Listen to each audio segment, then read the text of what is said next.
We've got so many questions, as you pointed out, from the attendees to go through. So if you don't mind, we might switch to that now. If my glamorous assistant Patrice could pick one, here we are. So we've seen a tremendous decrease in clicks with AI. My thought was to transition from writing from informational intent keywords to commercial keywords. Is this the right move? So, Okay, yeah, sorry, go ahead. okay. So I hate to I hate to spoil the party here, but obviously SEO Stack has over 100 million keywords growing now, and in March, on the March update, we saw AIO prominence significantly increase, and it was literally spreading across commercial and navigational queries. So whereas we had the initial 2-phase rollout of AIOs last year, the impact of them was progressive, but then on the core updates, they've significantly increased the prominence of AIOs across commercial and navigational and even transactional queries. I've seen them now. And not only that, they're unstable. So they appear in some searches one day and then they don't appear again the next.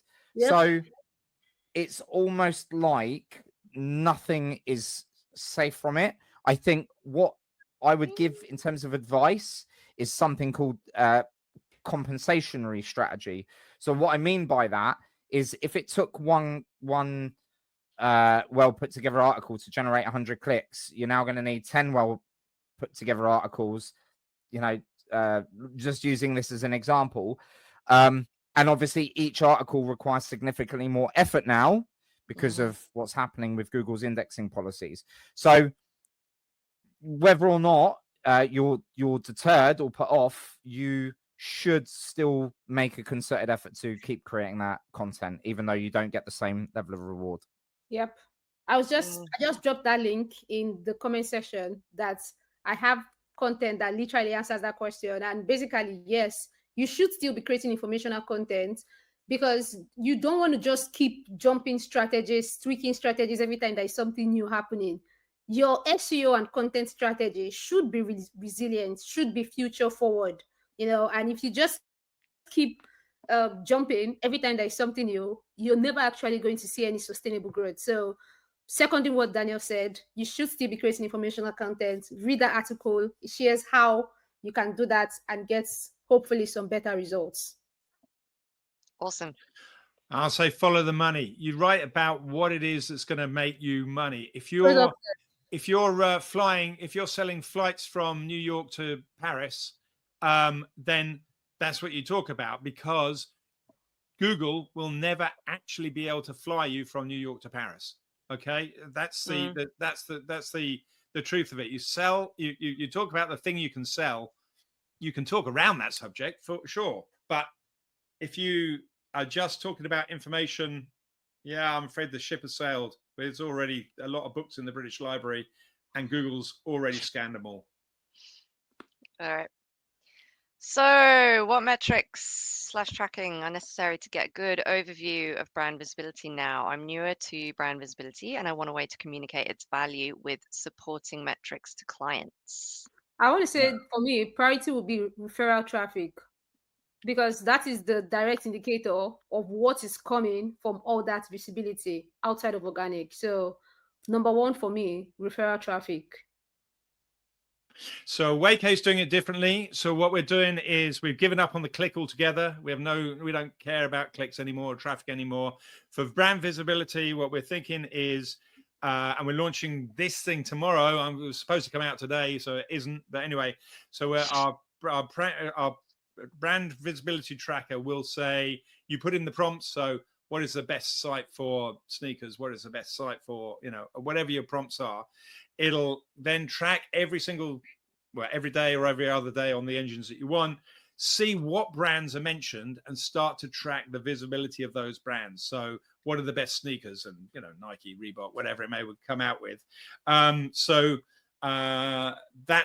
our solution is track the prompts and then see the brands in the prompts and we think that's going to work pretty well. I'd say tracking brand visibility, the answer to that from my perspective would be, are you tracking your own brand visibility, or are you trying to gauge external brand visibility? So for internal brand visibility, I'd still be tracking impressions in GSC. So I'd be looking at the volume of search. I'd be looking at external stuff such as Google Trends to look at brand demand. I'd also be looking at offshoots of brand mentions. So some of the things could be looking in link tools. Obviously, you've got Moz Ahrefs, where you can look at keyword data. The other thing I also typically tend to do is I use the in-text command in Google. So I use in-text : then I put the brand name, then I use the tools in Google search. So you can use like in-text, the brand name, and then you can set using the tools the mentions in the last 24 hours, 48 hours. And the good thing there is that you can actually look at how many results are returned. And I actually did write a script in using Puppeteer that would do this. Obviously, I'm not saying that this is something that everyone can do, but just using the in-text command and looking at like frequency results is actually good to see if you're popping up in new places, like in UGC communities. So I would typically tend to say brand visibility is a bit more of a fragmented thing. And then lastly, obviously, you've got LLM tracking. I think some people use something like Profound, which I've not used it personally. It looks like it does look quite expensive, but I'm not going to comment on that. But there are going to be ways that you can track brand visibility, using LLM trackers. One thing I would say there, just before I finish up, because I always make answers far too long, is that, and I think Mark Williams-Cook pointed this out, is that tracking mentions in LLMs isn't always efficient, because LLMs are so inconsistent. So you could be querying LLMs for a position that you get, but then if another 100 people search for the same thing, they've got personalization, they're going to get all different things. So it's a bit of a difficult one. All right. With there being many similarities in the tactics you use to optimize for SEO and LLM traffic, how do you position this to clients and businesses? How do you differentiate your packages and outputs? Is it prudent to measure both channels together? That's a good question. Who wants to eat that one? I'm happy to. I know I talked a bit too much. So in terms of like LLM SEO, AI SEO, Geo, like I don't know how many acronyms are being thrown around now. I think some people were enjoying it, some people were just getting fed up with it. First of all, sorry, can I see the question again? Sorry, because it was like more than one question. Patrick. So I mean, in terms of like tactics, I think they just naturally share some of the same tactics. Like LLMs can't at this point render JavaScript, so you need to make sure that your content output is readable to them for RAG. But how do you position this to clients and businesses? Well, I think one of the really important things here, and this is why the industry is being polluted at the minute, because like the new shiny object that now clients are like, we want to be in AI search. What do we do? Well, the SEO community, a lot of it thrived on client ignorance, not to put the industry down, but there's been a huge volume of client ignorance or lack of knowledge. I don't want to put it in like a unfair way, but if people don't understand something, they're easy to prey on. And obviously there's people out there who want to make money and they don't care about integrity or ethics. The reality is that if you have a good running relationship with clients, you just explain to them how it is. We are learning about factors that influence LLM visibility, but right now, we can't say categorically that doing ABC is going to lead to that visibility. We will adhere to best practice. So we'll do all the things that we know from a logic point of view make sense. We'll strengthen brand. We'll look at brand mentions. brand salience and sentiment, searches and things for the brand positive. You do all the things that are common sense that would benefit SEO and likely have some form of benefit to LLM visibility, and educate the client. Don't say to the client, here's an LLM SEO package, make it look like something unique is being done when really it isn't. And that would be the way I'd position it. Have we got time for one more? I was trying to answer that one and saying that I think you should measure them differently. And the reason I say that, one of the reasons I say that, is that if you're an agency, it gives you a new product to sell. Great, that's something else. Don't sell that same. Just like don't sell something new. But also, we're doing searches on our phones. Oh, this app has DALL-E, ChatGPT, DeepSeek, Gemini, loads of things all in one app. I'm using an app. I'm not using the phone. It's a third-party tool. So I'm not even. I'm tracking it in a different way. So I think it's still all called. I'd still call it SEO, but there's SEO in the same way that there's SEO for Facebook and SEO for YouTube and SEO for whatever. There's SEO for LLMs. Each one of those LLMs.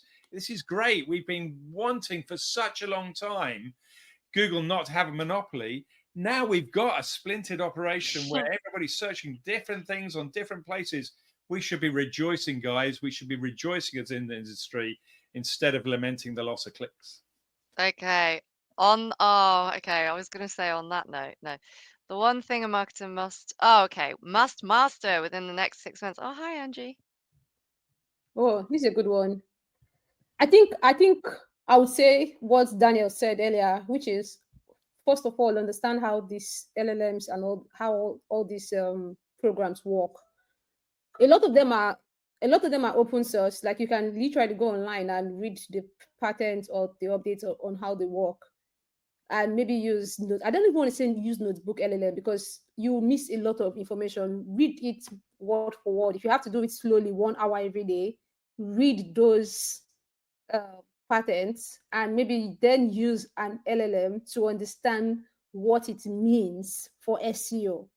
That's a good starting point. A lot of the things they are telling us to learn, relevance engineering, a lot of other stuff, if you're learning all these things and you don't even understand how the tool works fundamentally, you already have a problem. So I think first and foremost, the first thing we need to know, understand how they work and how they impact search as we know it right now.